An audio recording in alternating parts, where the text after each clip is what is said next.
if I'm not mistaken, for the previous minister, Yang Muhammad Yobiin, about how to rationalize and consolidate the agencies under MOSTI.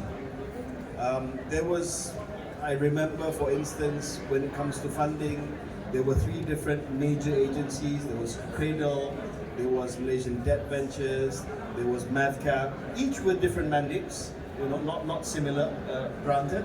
And when it came to incubation, when it came to technology development, there was MTVC, there was TPM, there was Magic to some extent, and then there were smaller things like Platform Ventures and things like that. A really a labyrinth of bureaucracy, basically.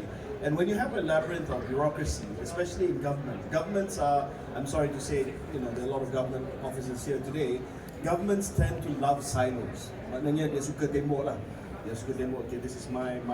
The only time we successfully runtuhkan tembok was when I ran COVID task force.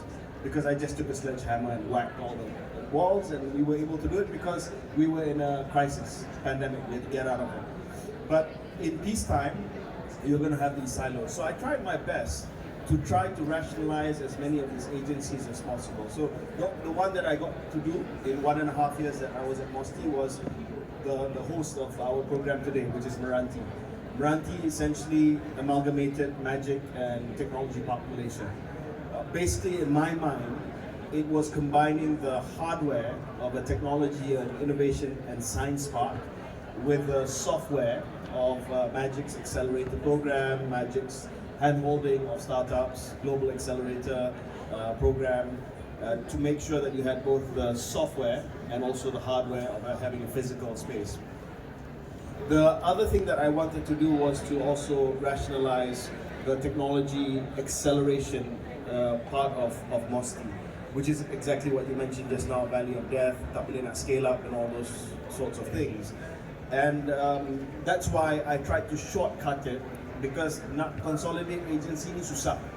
Because there are a lot of people jaga turf and all these things, because at the end of the day it's about jobs, it's about jawatan, it's about your budget and things like that. I'm very mindful of that as a politician or as an ex-politician. But I thought I could shortcut it by creating the National Technology and Innovation Sandbox.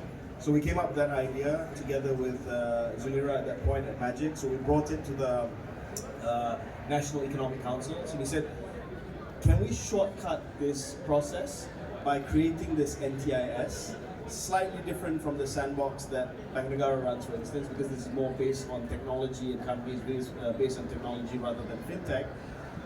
And see whether or not we can match it with the grants that can be given by MTBC. Because I noticed that MTBC dapat peruntukan daripada DE every year. So I said, rather than collapsing the agencies together, maybe get everyone to play nice within a national government program.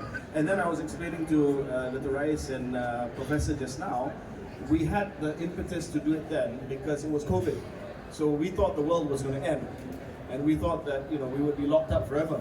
So I went to PM and I said, let's automate as many things as possible.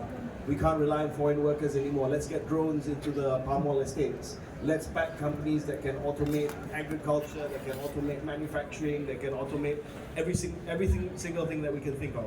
And we threw the challenge out there to companies to see whether or not they would come into the sandbox and basically graduate from the sandbox. And later we'll hear an experience, I think, from one of the more successful stories of the sandbox. So that was the ecosystem where I faced as Minister of MOSTI. And unfortunately, I don't think this fragmented system has been addressed. So, and I'll be very open and frank here, you have at least 3 or 4 different ministries doing technology now. You have MOSTI, you have Ministry of Digital, sounds grammatically weird.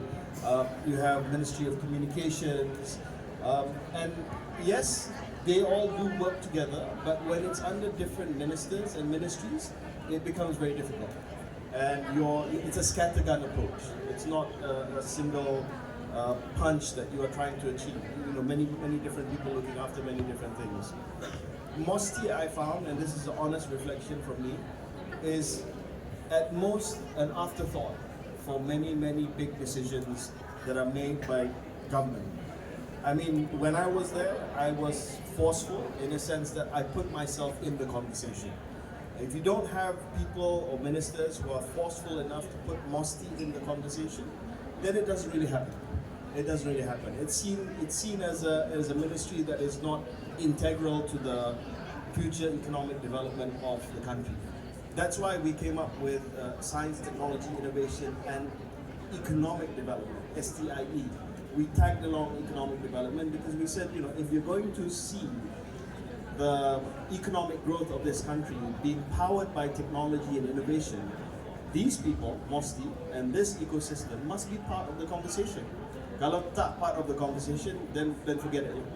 And the last part that I wanted to touch on is that because it's fragmented, because MOSTI sometimes is not seen as a heavyweight ministry, the outcome of things like the NTIS is not, dia tak ada sambutan from the other parts of government. And I'll give you an example. And we'll ask later whether this is true or not. I said, kalau kita nak buat semua sandbox, kalau kita nak bagi grant, you know, cradle grant, and then later on we give a loan through MDB, and then later on we're going to convince GPs through MAVCAP to invest in a company. Katalah company A, dia successful, dia start up, dulu dapat duit daripada cradle, start. Lepas tu dia dapat pinjaman daripada MDB. Lepas tu dapat investment daripada MAVCAP. Went through the whole cycle, right? But if that particular company that's been validated by MOSTI agencies, but still cannot even get government procurement success, meaning the government procurement, kita dah minta dah. Can you give preference to locally developed startup technology companies? And MOAF will say yes.